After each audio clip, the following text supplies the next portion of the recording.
Sean todos bienvenidos a la comunidad Kol Shaddai. Estamos transmitiendo en vivo para todo el mundo. Espero que se encuentren muy bien. Hoy vamos a estar compartiendo 2 capítulos más en nuestro estudio sistemático del libro de Oseas. Le invito a abrir el capítulo 6. Acompáñeme, por favor. Capítulo 6 de Oseas. También vamos a estar estudiando hoy el capítulo 7. Pero vamos a dar lectura primeramente de este capítulo 6. Dice así: Venid, volvamos a Yahweh, porque Él desgarró, pero nos sanará. Él hirió, pero nos vendará la herida. Nos dará vida después de 2 días. Al tercer día nos resucitará y viviremos delante de Él. Conozcámoslo, pues. Sigamos adelante para conocer a Yahweh. Su salida es tan cierta como la aurora.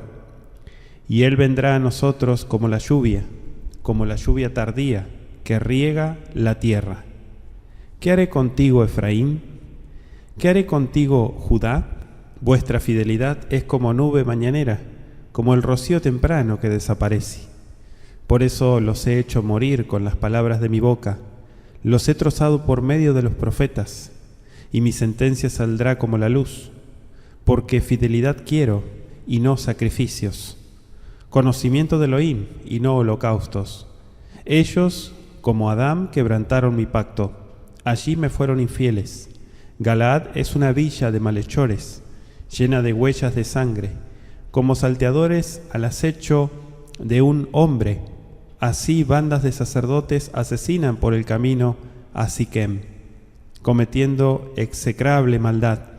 En la casa de Israel he visto cosas horrendas. Allí se prostituye Efraín, allí se contamina Israel. Y también tú, Judá, tienes preparada la siega, cuando yo restaure de la cautividad a mi pueblo. Palabra del Eterno.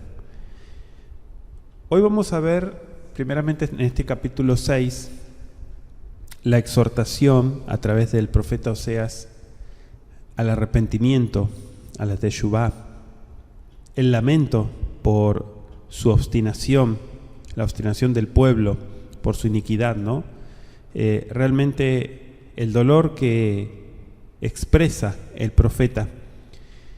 Iniciamos nuestro versículo 1, voy a leer del texto bíblico, dice: Lehu benashuvá el Yahweh, kiu taraf beir paenu, yah beyahbeshenu. Venid, volvamos a Yahweh, porque Él desgarró, pero nos sanará. Él hirió, pero nos vendará la herida, dice el versículo. De hecho, los versos del 1 al 3 están más íntimamente relacionados en pensamiento con el verso 15 del capítulo anterior, me refiero al capítulo 5, que terminaba diciendo: me volveré de ellos a mi lugar hasta que reconozcan su pecado y busquen mi rostro, y busquen en su angustia con empeño. Él arrebató, dice el texto. El amor que el Eterno nos tiene hace que cuando nos castiga haga una extraña obra, una obra que está poco dispuesto a realizar. El propósito esencial de la disciplina que emplea es causar una restauración en la vida de la persona. Él desgarró, pero nos sanará, dice, nos curará. El verdadero médico es Yahweh, y no el Yareb asirio que estudiábamos la vez pasada, ni ningún otro ser humano. Dice el verso 2 en el texto bíblico: Yechayenu miyomaim bayom ashlishi yekimenu benihie lefanav. Nos dará vida después de 2 días, al tercer día nos resucitará y viviremos delante de Él. La expresión después de 2 días, en el tercer día, parece ser un recurso literario para denotar un tiempo indefinido. Oseas había predicho que el Eterno curaría. Ahora añade que el período de la curación sería en un tiempo situado en un futuro indefinido, aunque quizá no lejano. No hay ninguna prueba específica de que este pasaje es una profecía mesiánica, ¿no?, de la resurrección del Mashiach. aunque esa creencia ha sido generalmente aceptada, pero no hay una conexión directa con eso. Viviremos lefanab, dice, delante de él. Vivir a la vista de Elohim es estar en plena armonía y comunión con él. Eso significa vivir delante de él. Dice el versículo 3 en el hebreo: Benedá nirdefa ladat et Yahweh que shachar nachon motzau beyabo hageshem lanu que malkosh yore aretz. Conozcámoslo pues, sigamos adelante para conocer a Yahweh. Su salida es tan cierta como la aurora, y Él vendrá a nosotros como la lluvia tardía que riega la tierra, dice. Interesante. Como la aurora o como el alba, dice otra versión. Nuestro Redentor, Mashiach apropiadamente, es la aurora que proviene de lo alto, como dice Lucas 1:78, ¿no? Así como el alba matinal aparece, queda y suavemente sobre la tierra, despejando las sombras de la noche, despertando al mundo a una nueva vida y a una actividad, así también, dice Malaquías 4:2, nacerá el sol de justicia y en sus alas traerá la salvación. Mashiach no vino con un despliegue externo de gloria para deslumbrar los sentidos humanos, más bien dio a los hombres la medida precisa de luz necesaria para la salvación de su alma. Dice su salida, y está interesante porque el adjetivo claramente corresponde con Yahweh. Este sería el posesivo singular, más bien. El pasaje adecuadamente describe la obra del Mashiach venidero. Dice la lluvia tardía, pero también la temprana. La lluvia temprana, que venía después del verano y caía desde fines de octubre hasta comienzos de diciembre, permitía la siembra en el otoño, cuando comenzaba el año civil y agrícola, hebreo, ¿no? Me refiero. La lluvia tardía en marzo y abril, que precedía y favorecía la cosecha, concluía la época de las lluvias.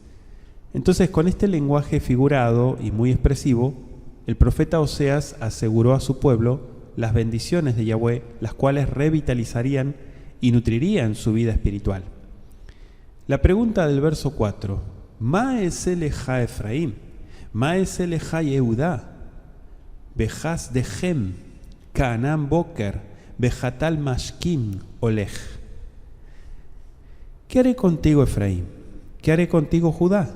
Vuestra fidelidad es como nube mañanera, como el rocío temprano que desaparece, dice. Bejatal mashkim olej. Se va. El Eterno había tratado de diversas maneras de persuadir a Israel y a Judá para que se arrepintieran, pero llegó a la conclusión de que sus esfuerzos eran infructuosos. Y por eso preguntó, con mucho dolor, ¿qué más podía hacer antes de desatar el castigo? Tu fidelidad, dice, es como el rocío de la madrugada. Las preguntas divinas fueron motivadas por la fugaz piedad del pueblo. La historia de la nación elegida por Elohim ilustra ampliamente su piedad efímera, pero a la vez contradictoria. Todos necesitamos aprender esta misma lección porque el bien es de poco valor real, a menos que se convierta en algo permanente en la vida.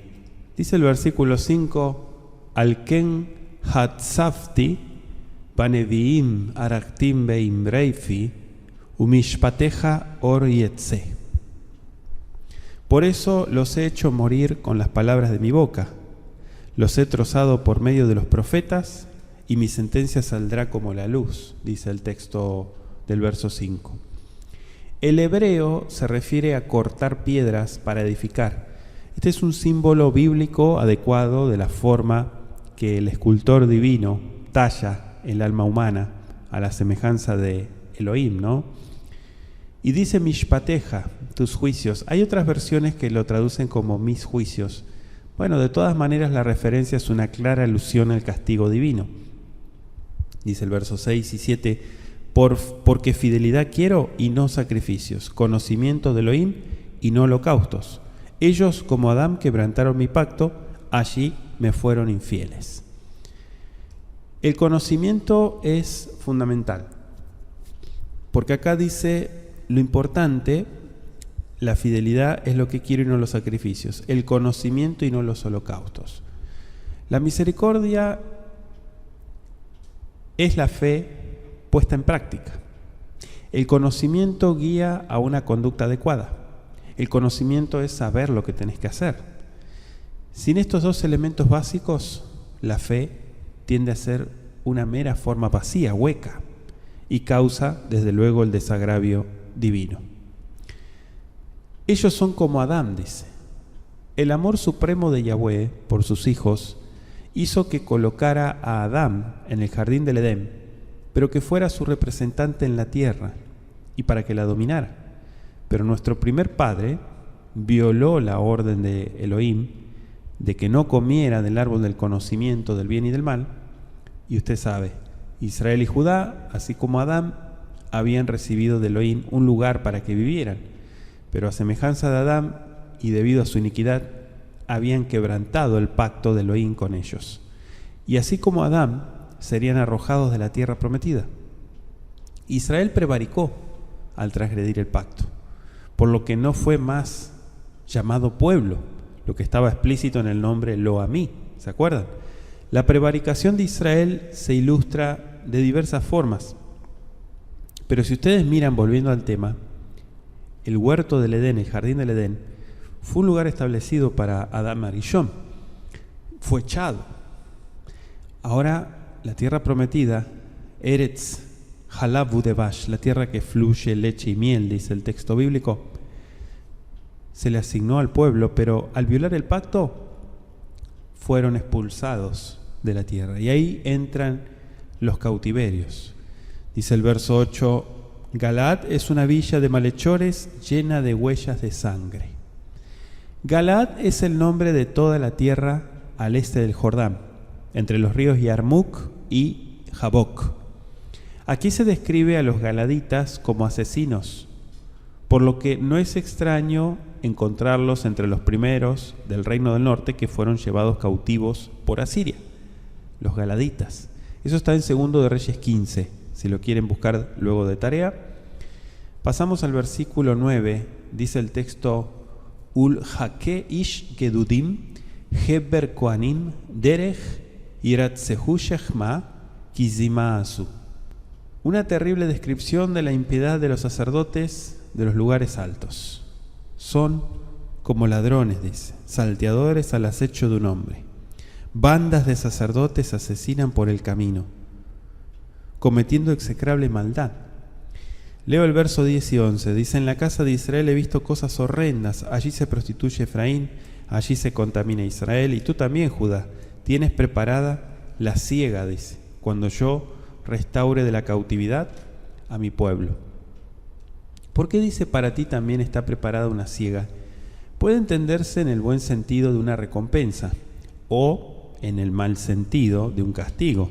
Muchos eruditos prefieren la última interpretación, la del castigo, ya que Judá se descarrió igual que Israel, lo cual daría una cosecha de sufrimiento en el cautiverio. Le dejo 2 de Crónicas, capítulo 36. Pasamos al capítulo 7 y vamos a dar lectura. Capítulo 7 de Oseas. Seguimos avanzando en el estudio sistemático. Dice así: cuando yo quería sanar a Israel, se descubrió la iniquidad de Efraín y las maldades de Samaria, porque obran con engaño. El ladrón se mete por dentro y la pandilla despoja por fuera. Y no reflexionan en su corazón que yo tengo presente todas sus perversidades. Sus propias acciones los han copado y están delante de mí. Alegran al rey con sus maldades y a los príncipes con sus mentiras. Todos ellos son adúlteros, son como horno encendido, que el panadero solo deja de atizar desde el amasado hasta la fermentación. En el día de nuestro rey, al calor del vino, los príncipes lo contaminaron, y él extendió su mano a los escarnecedores, porque como a un horno acercaron su corazón a la intriga. Toda la noche dormita su ira. Por la mañana arde como llama de fuego, todos arden como un horno, devoran a sus gobernantes, todos sus reyes van cayendo, pero entre ellos no hay quien clame a mí. Efraín se ha mezclado con los pueblos, Efraín ha venido a ser una torta no volteada. Le socavan su fuerza los extraños, pero él no se da cuenta. El cabello cano se esparce en él, pero él no se da cuenta. La propia soberbia de Israel testifica en contra suya, pero ellos no se vuelven a Yahweh su Elohim. A pesar de todo no lo buscan. Efraín es una paloma ingenua y atolondrada. Claman a Egipto, acuden a Asiria. En cuanto vayan, yo echaré mi red sobre ellos, y como a pájaros los haré caer. Los atraparé en cuanto escuche la bandada. Ay de ellos, porque andan lejos de mí. Destrucción sobre ellos, porque se rebelaron contra mí. ¿He de redimirlos cuando ellos me calumnian? Aun cuando gimen en sus lechos, no claman a mí de corazón. Se apartan de mí y se reúnen para el trigo y para el vino. Aunque yo adiestré y fortalecí sus brazos, ellos piensan mal contra mí. Se vuelven, pero no a Elión. Son como arco que yerra. Sus príncipes, pues, caerán a espada por la ira de su propia lengua. Esto será su escarnio en la tierra de Egipto. Palabra del Eterno, capítulo 7. Este capítulo 7, que ilustra la respuesta divina, vemos el reproche por diversos pecados y la ira del Creador, desde luego, contra todos los hipócritas. Dice el verso 1 en el texto bíblico: Kerafil Israel, Benigla Abon Efraim, Beraot Shombrom, Kifaalu Shaker Ganav, Yabo Pashat, Gedud Bahutz. Cuando yo quería sanar a Israel, se descubrió la iniquidad de Efraín y las maldades de Samaria, porque obran con engaño. El ladrón se mete por dentro, la pandilla despoja por fuera, dice Bahutz. Algunos sostienen que la curación mencionada se refiere a las admoniciones y los reproches proféticos con los cuales el Eterno procuró curar a los descarriados de su pueblo. Otros afirman que la curación se refiere a la restauración parcial de la prosperidad de la nación durante el reinado de Jeroboam II. Sin embargo, la enfermedad moral y espiritual de Israel había sido tan obstinada y difícil que superó al remedio que el Eterno podría haberle aplicado. El remedio tan solo pareció agravar la enfermedad y revelar su maldad. Ahora, en cuanto al salteador, las pandillas de bandoleros que sin duda asolaban los caminos asaltando a los viajeros, aquí se diferencian de los ladrones, que son descritos como haciendo su obra en el interior de los hogares. Estos asaltan en el camino. Dice el verso 2, y no reflexionan en su corazón que yo tengo presente todas sus perversidades. Sus propias acciones los han copado y están delante de mí. Tan absorto estaba Israel en sus crímenes, en sus transgresiones, que no escuchaba más el silbido apacible y delicado de la conciencia. Dejó de reconocer que algún día tendría que presentarse ante el tribunal de Yahweh.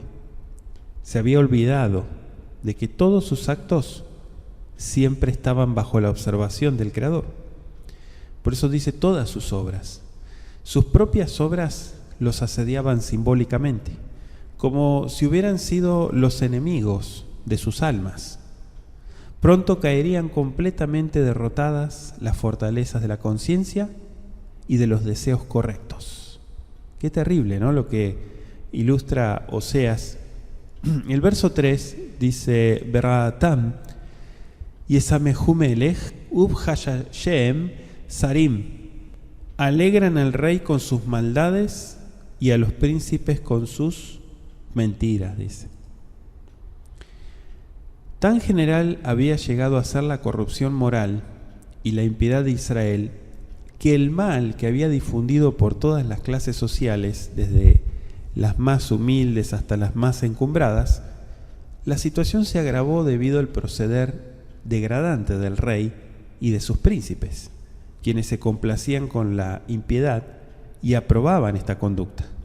Como el rey, así es el pueblo, lo dice Proverbios 29:12, ¿no? Algunos prefieren una interpretación diferente de este pasuk, basada en otra posible traducción. Dice: en su maldad al rey alegran, es decir, el pueblo en su maldad tenía el maligno plan de asesinar a la familia real. Bueno, con ese fin hacían que el rey se alegrara con vino para que pudiera convertirse en una víctima fácil y desprevenida. La frecuencia de los asesinatos de los reyes de Israel durante los últimos años de la historia de la nación apoya en cierta medida esta interpretación, porque muchos reyes fueron asesinados. Dice el verso 4: todos ellos son adúlteros, son como horno encendido que el panadero solo deja de atizar, desde el amasado hasta la fermentación. Todos incluye al rey, a los príncipes, al pueblo, a toda la nación. Son como un horno, dice. Y en esta comparación puede entenderse que el horno representa el corazón, el fuego, los deseos no santificados, los apetitos, las pasiones del hombre, la masa, son los malos propósitos o los planes inventados por los complotadores inicuos. Evidentemente se representa aquí el lapso comprendido entre el comienzo y la terminación de su mal propósito. El panadero enciende el fuego en el horno y lo deja que continúe ardiendo, sin atizarlo, hasta que la masa se haya levantado bien. Así sucedió en el caso de Israel. Se dio un tiempo para que hiciera su obra la levadura de impiedad, ¿no? Dice el verso 5: en el día de nuestro rey, al calor del vino, los príncipes lo contaminaron, y él extendió su mano a los escarnecedores. El hecho de que Oseas hable de nuestro rey lo identifica con el reino del norte. O sea, ese día puede significar un día cuando se efectuaba una celebración en honor al rey. Bueno, sea como fuere, era un día de excesos, cuando la ebriedad, neutralizando el poder del dominio propio, hacía aflorar en los hombres el mal que había en ellos. En este pasuk hay una advertencia implícita contra el consumo de bebidas alcohólicas en exceso debido a sus efectos dañinos sobre las personas. La Biblia no prohíbe las bebidas alcohólicas. Lo que está mal es el exceso, porque neutraliza el control del dominio propio. Los escarnecedores en el hebreo deriva de una raíz que es litz, que significa ser grandilocuente, o sea, alguien que se jacta. Aparece también en el Proverbio 21. En vez de apoyar a las personas correctas de su reino, el rey extendió su mano, es decir, se unió con aquellos que eran los escarnecedores de lo bueno y verdadero. Tremendo, ¿no? Verso 6. Porque como a un horno acercaron su corazón a la intriga. Toda la noche dormita su ira, por la mañana arde como llama de fuego. Esto muestra por qué el pueblo era tan abiertamente impío. Su corazón, como un horno, se había ido calentando más y más mediante la acumulación de los fuegos de sus malas inclinaciones, de sus malos deseos, como dicen por ahí el Yetzer Hará, ese instinto a hacer el mal. Dice toda la noche. Fíjese que el panadero duerme mientras la masa se está leudando, es decir, mientras se elabora el proyecto diabólico, ¿no? Cuando todo está listo, o sea, a la mañana, el panadero atiza el fuego, se prepara el fuego, el horno se calienta lo suficiente y comienza la cocción. O sea que se cumple el mal propósito. Puede pensarse que el panadero representa al líder del complot, ¿no? Digo, es una figura, es algo simbólico, pero que nos deja una enseñanza. Y dice el versículo 6, por la mañana arde como llama de fuego, toda la noche él dormita. El tiempo de la espera es el periodo cuando no hay ninguna demostración manifiesta y activa del mal. Pero aunque el fuego de la iniquidad a veces parece estar estancado en el corazón humano y por lo tanto en un estado de pasividad, aún es el fuego de la iniquidad, listo para estallar con el calor intensificado del pecado premeditado. Es una ilustración que pone aquí el profeta. Dice el verso 7, todos arden como un horno, devoran a sus gobernantes, todos sus reyes van cayendo, pero entre ellos no hay quien clame a mí. Estas palabras denotan sin duda la intensidad de su pasión, el fiero y terrible poder de la destrucción. Habían ido tan lejos en su iniquidad que el intenso calor de la misma, preparado para destruir a otros, ocasionó su propia destrucción. Las intrigas y los planes malignos recaen, tarde o temprano, sobre sus instigadores. Los reyes de Israel habían influido sobre su pueblo para mal. Lo habían inflamado con los fuegos del pecado hasta que todos, reyes y súbditos, cayeron en las llamas de una destrucción común. Y se mencionan a los jueces también, los magistrados y otros funcionarios. Dice todos sus reyes. Durante los últimos años de la historia de Israel, 4 de 5 reyes, escuche bien, fueron muertos en un lapso de 20 años. Las víctimas fueron, si quieren anotarlo, Zacarías, Salum, Pecaía y Peca.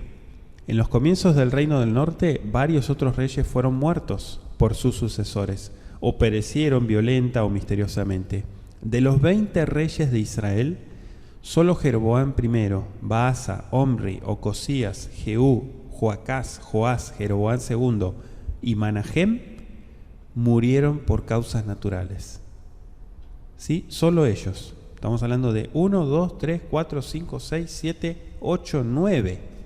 O sea, más de la mitad fueron muertos. Dice el verso 8, Efraín Baamim, Uit Volal, Efraín Aya Uga, Belí Afujá. Efraín se ha mezclado con los pueblos. Efraín ha venido a ser una torta no volteada.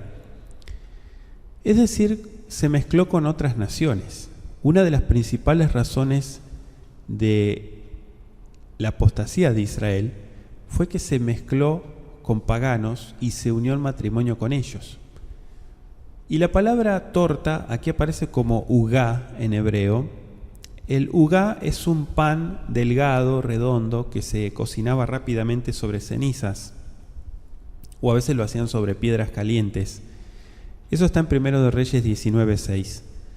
No tenía ningún parecido con una torta dulce moderna, o sea, más bien se asemejaba a una tortilla, como una especie de panqueque. La ugá hebrea debía voltearse con rapidez, porque de lo contrario se quemaba por un lado y quedaba húmeda del otro, o sea, arruinada por el calor.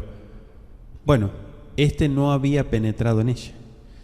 Y esta es una gráfica descripción de inconsecuencia e inconstancia espiritual. Los israelitas declaraban que eran adoradores de Yahweh, pero estaban entregados a las idolatrías de los paganos.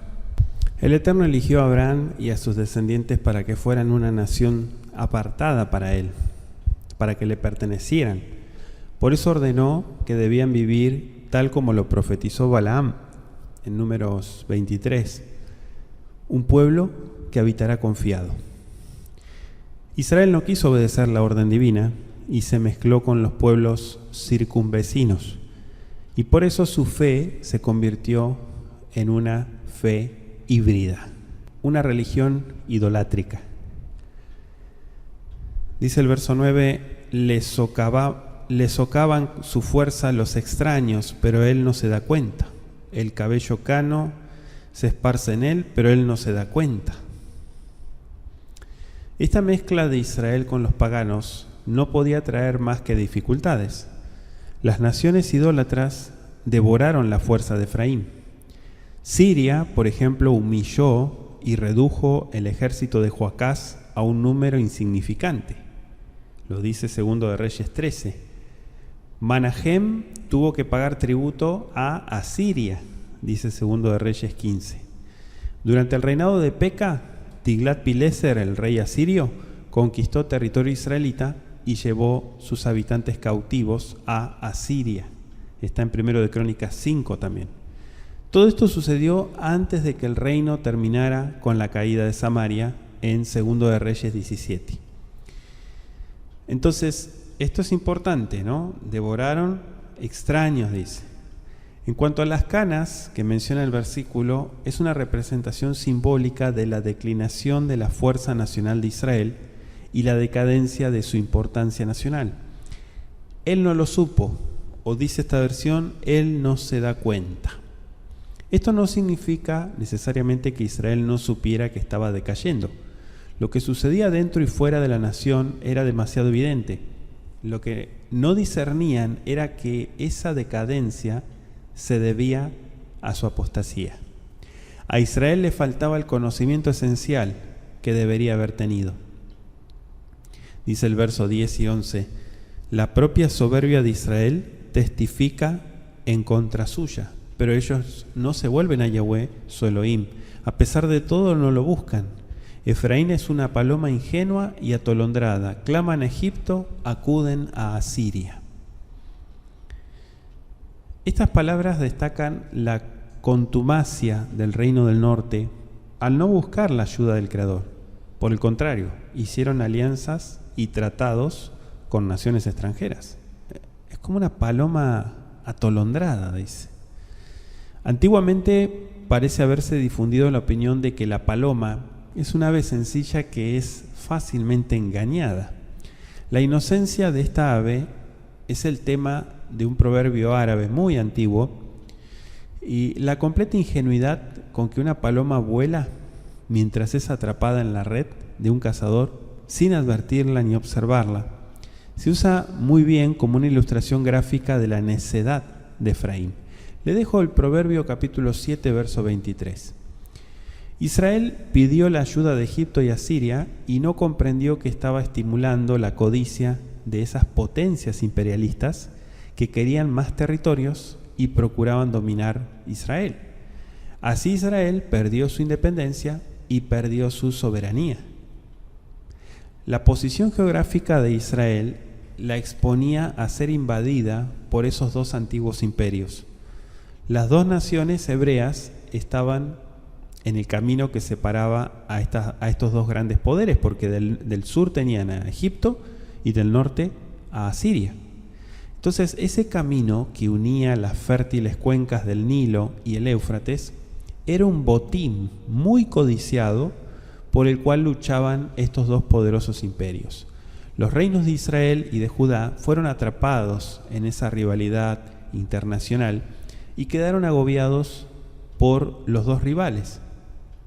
Israel no tenía confianza espiritual en su Elohim y cayó en la desesperación y recurrió neciamente primero a uno y después a otro, en busca de una ayuda que solo podía convertirse en una trampa para su propia seguridad nacional. Por eso es que es comparado con una paloma atolondrada.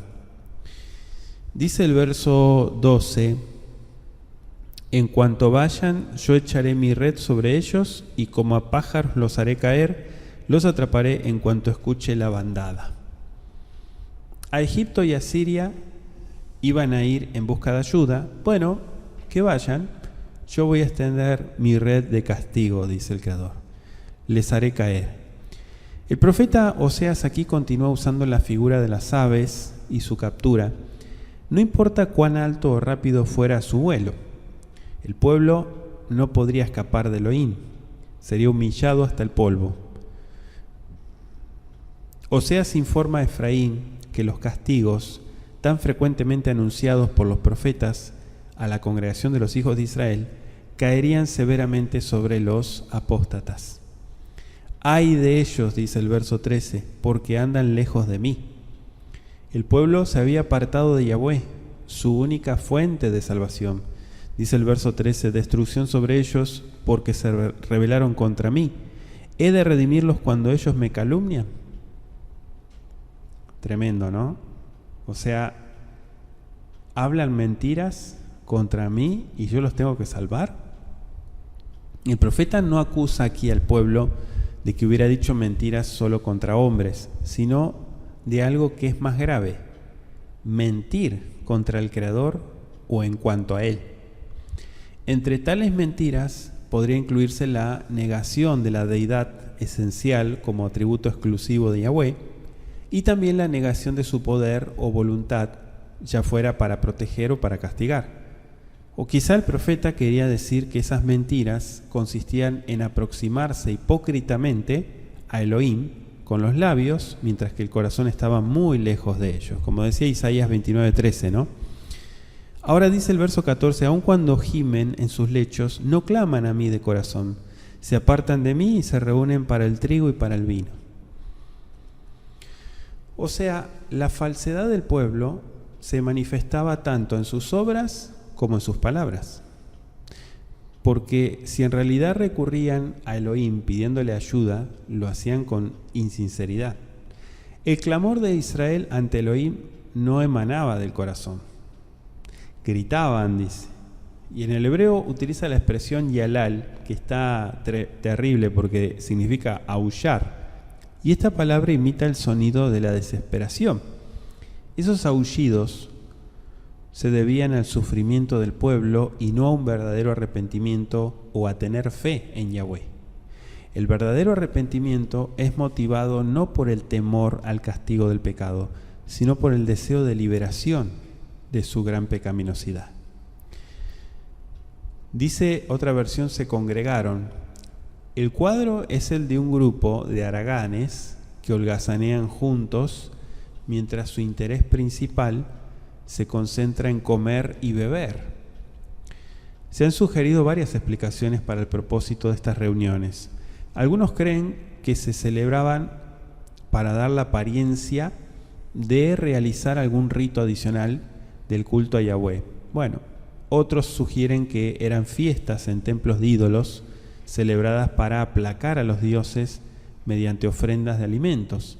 O también esas reuniones pueden haber consistido sencillamente en la reunión de gente cerca de las puertas de la ciudad, solo para comentar los últimos rumores y chismes, y quizá para tratar en cuanto a la triste condición de los asuntos nacionales.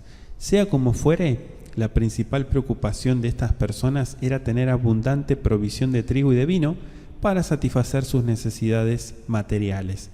Por el trigo y el mosto se hacen incisiones, dice otra versión. Y esta traducción concuerda con la Vulgata. Esto significa que se cortaban fanáticamente durante su culto ante las imágenes. Tal era una práctica pagana muy corriente. Creo que Primero de Reyes 18 la menciona.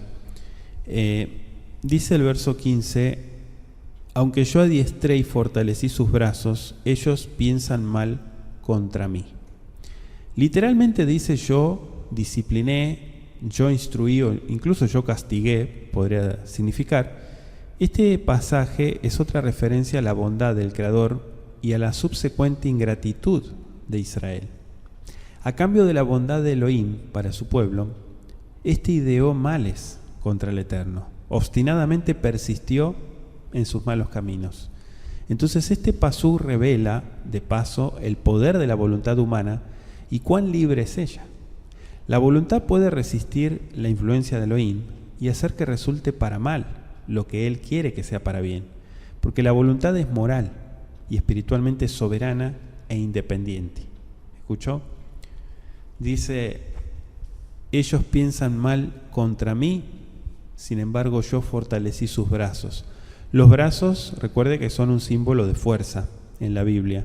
De esta manera el Eterno enseñó a su pueblo cuál es la fuente de la fortaleza y el secreto para adquirirla. A pesar de esto, el pueblo se rebeló contra él. Pensaron mal, dice. La construcción sintáctica hebrea expresa el siguiente énfasis. Dice, contra mí conciben males, contra mí su Elohim. ¿Sí? ¿Se lo leo? Dice, Vani Isarti, Hisakti, Serotam, Beelai y Hashebura. Así está la sintaxis hebrea, interesante porque contra el Eterno que había hecho tanto por ellos y para cuya gloria habían sido creados, se rebelaron, le dieron la espalda para seguir a sus ídolos, para dar gloria a todas estas vanidades. Le dejo Isaías 42:8. Y finalmente dice el verso 16, Yashubu lo alayu, que keshet remiyah, y pelú, bajerev, sarem, Mizaam leshonam zola gambe eretz Mitzrayim. Se vuelven, pero no a Elión, ¿sí? No se vuelven al Creador, al Altísimo. Son como arco que yerra, sus príncipes pues caerán a espada por la ira de su propia lengua. Esto será su escarnio en la tierra de Egipto. ¿Sí? Zo la gambe eretz Mitzrayim. Así está explicado en el hebreo. El arco flojo o el arco engañoso o el arco que yerra, es decir, un arco flojo, suelto. La rebelión de Israel contra su Elohim aquí se representa simbólicamente como un arco flojo que falla en arrojar la saeta, la flecha contra el blanco. La progresiva decadencia espiritual de Israel, que le impidió alcanzar su elevado destino, se parecía mucho a un arco que, perdida su elasticidad, ya no podía disparar la flecha hacia la meta a la cual apuntaba. La soberbia de su lengua es un tema que también aborda el verso 16. Las palabras de los gobernantes que enseñaban al pueblo a confiar en Egipto antes que en Yahweh, que conducían al pueblo a la idolatría, a la impiedad, perforarían como una espada su propio pecho cuando su reino fuera destruido y su pueblo llevado cautivo a un país extranjero. Y finalmente dice, sus príncipes pues caerán a espada por la ira de su propia lengua, esto será su escarnio en la tierra de Egipto. Su escarnio, su vergüenza, como sucedió en el caso de Egipto, así también sucederá con el mundo. Este se burla, se mofa de los que vanamente confían en Yahweh, que le rinden su vida al Creador. Bueno, hay una profecía en Isaías 30, versos 3 y 5. Así sucedió. ¿Sí? En el caso de Egipto, ustedes saben que el Eterno no se quedó de brazos cruzados. Llevó a cabo su propósito. Se vuelven, pero no se vuelven al Creador, se vuelven a Egipto, a pedirle ayuda a Egipto.